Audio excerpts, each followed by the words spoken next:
Reliance Jio, the country's largest telecom operator, today announced the launch of its 5G services in 27 more cities of 13 states and union territories to extend its network of ultra-high-speed telephony to 331 cities across India.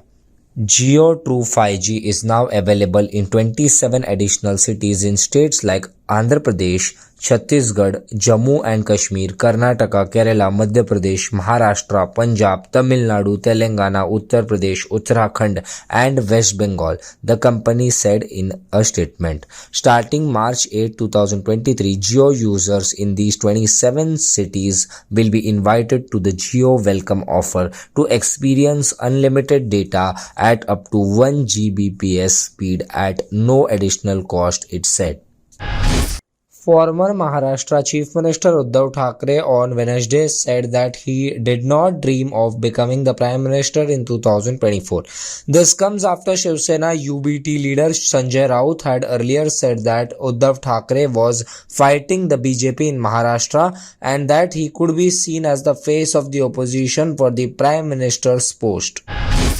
Rising for the third straight session, equity benchmark Sensex closed higher by 123 points on Wednesday, propped up by robust fag-end buying in banking and financial stock amid a bearish trend in global equity markets. Besides covering up of short positions by bears supported the late recovery in stocks, helped wipe off losses, traders said.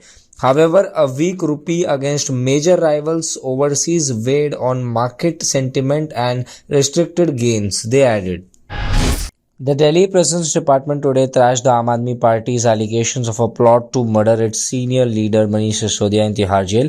Mr. Sisodia, Aam Aadmi Party's number 2 and Delhi's former deputy chief minister, is in judicial custody after he was arrested last month in the liquor policy case. His bail petition will be taken up on Friday. The Prisons Department said in a statement that Mr. Sisodia has been assigned to a segregated ward keeping his security in mind.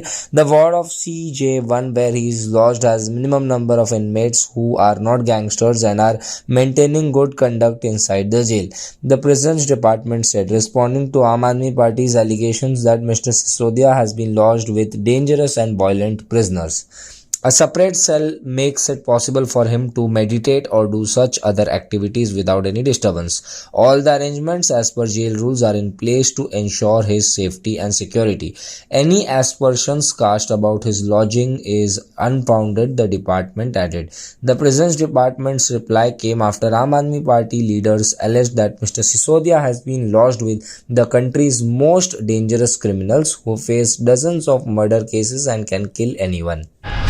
K. Kavita, daughter of Telangana Chief Minister K. Chandrasekhar Rao, will be questioned by the Enforcement Directorate in the Delhi liquor policy case tomorrow, reported NDTV. The Bharatiya Rashtriya Samiti BRS leader was questioned by the CBI in Hyderabad for over 7 hours on December 12 in connection with the case. Ms. Kavita's summon comes a day after a Delhi court sent Hyderabad-based businessman Arun Ramachandra Pillai to ED custody till March 13 and liquor baron Amardeep Dhal to judicial custody till March 21.